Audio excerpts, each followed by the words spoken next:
Finally this evening, on Monday, during our 6 o'clock newscast, we got a phone call from a viewer. Joan Heckman was watching our coverage of the aftermath of the weekend storm, and she had a question for us. Hi there. In April, you did an in-depth news event about Hog Island, the historic building that was being lifted because of the tides, and it's part of the Audubon camp. I was wondering if you can do a revisit to that place and show us what the storm damage did to it. So I don't even know if it's still there, but it would make a great story pertaining to the high tides that we just had. Anyways, thank you for doing what you do. Bye. Well, Joan, thank you for watching, and we have your answer. News Center Maine's David Guilford ventured to the Midcoast to ask about that building on Hog Island and about the other buildings that couldn't be raised in time.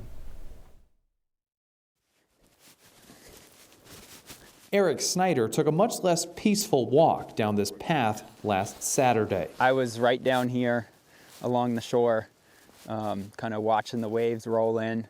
This land in Bremen is owned by his employer, the National Audubon Society. During storms Wednesday and then Saturday, Snyder watched the tide come in like never before. The water was up above that concrete block. Back in April, we went to Hog Island, visible from the Bremen shore. The Audubon summer camp is there.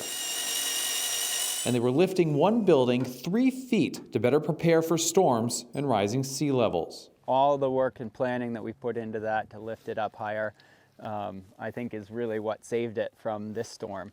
Last week's record storms left the raised building untouched. Those on shore weren't so lucky.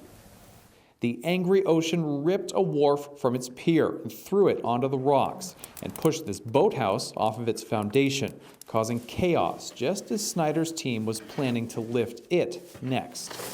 Fall 2024, I had it on my maintenance schedule to be lifting this building and securing it better to the ledge. In the face of climate change, in the face of sea level rise. Marine Resources Commissioner Patrick Kelleher on Tuesday spoke about making waterfronts resilient to increasingly potent storms. This is the new norm.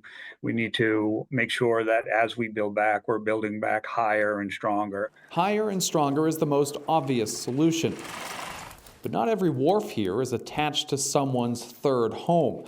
For the whole coastline to be prepared for future storms, it's likely going to cost a lot of working Mainers a lot of money. It's a race against an opponent that you don't know when it's going to come. We know that it is coming. We just don't know when the next storm is going to hit. In Bremen, David Guilford, News Center, Maine.